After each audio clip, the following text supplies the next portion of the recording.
सभी श्रद्धालुगण से विनम्र निवेदन है कि आप कतार में होकर के प्रसादी चढ़ाएं और चढ़ा करके रास्ते से बाहर जाएं। बहुत भीड़ भाड़ है भैया, थोड़ा दूरी बना करके रहिए। बहुत मेले में भीड़ भाड़ चल रही है। चलन दो बाबा दारा बार भार भखले बानी, चलन दो बाबा दारा बार भार भखले बानी। गोरिल बाबा के महिमा सदियों से हम जनले बानी, गोरिल बाबा के महिमा सदियों से हम जनले बानी। पूरा होई सपना हमार भार भखले बानी, पूरा होई सपना हमार भार भखले बानी। मेले में आए हुए सभी भक्तगणों से निवेदन है कि आप लोग दूरी बनाकर रखें, बाबा का दर्शन करने में कोई दिक्कत न हो।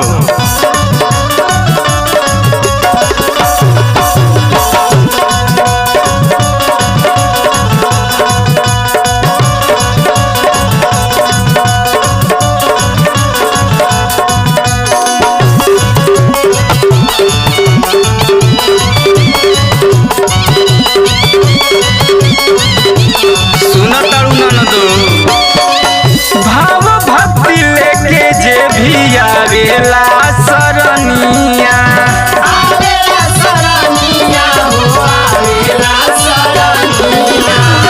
बाबा का कृपा से दूर होला परेशानिया।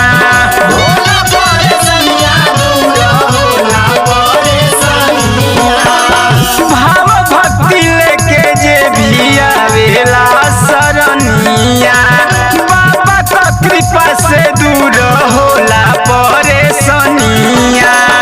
अचरा पे कराई बनाच बबुआ खातिर मनले बानी, अचरा पे कराई बनाच बबुआ खातिर मनले बानी। चलन न दो बाबा दारा बार भार भखले बानी, चलन न दो बाबा दारा बार भार भखले बानी। हटिए हटिए, ए भैया ए बहनी, कोई सर साइड में जाके जलाई अगरबत्ती। कहाँ जलावतनी? देखी बड़ा भीड़ होता, उन्हें साइड में जाएंगे।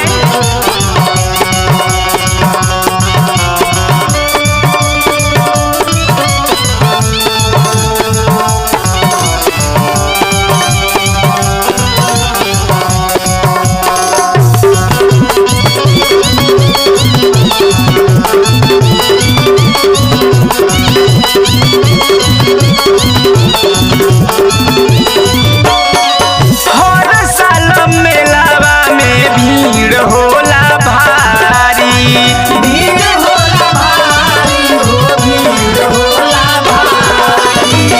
लहरेला झंडा लोगवा बोले जयकारी, बोले जयकारी लोगवा बोले जयकारी।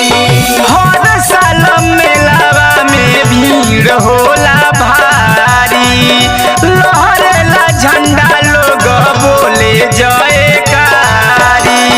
हाथी दियरी कोहारा के घरावा से मंगले बानी, हाथी दियरी कोहारा के घरावा से मंगले बानी।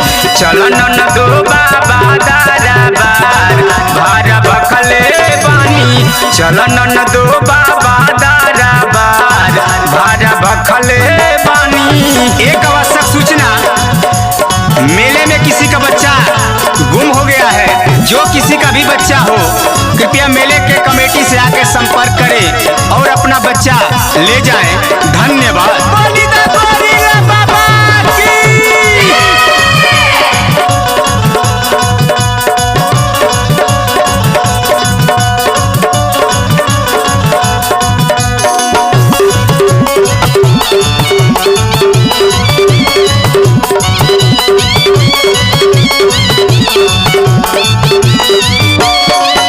दूर दूर से आके लोगवा करेला पूजा नावा,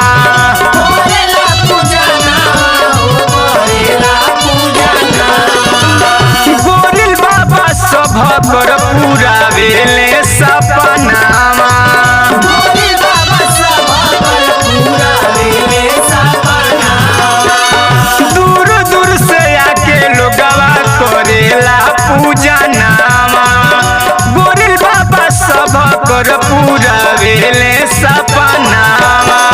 सैल सुरेश के हम फोनावे से कहले बानी, सैल सुरेश के हम फोनावे से कहले बानी, चलन न दो बाबा दरबार भर भखले बानी, चलन न दो बाबा दरबार भर भखले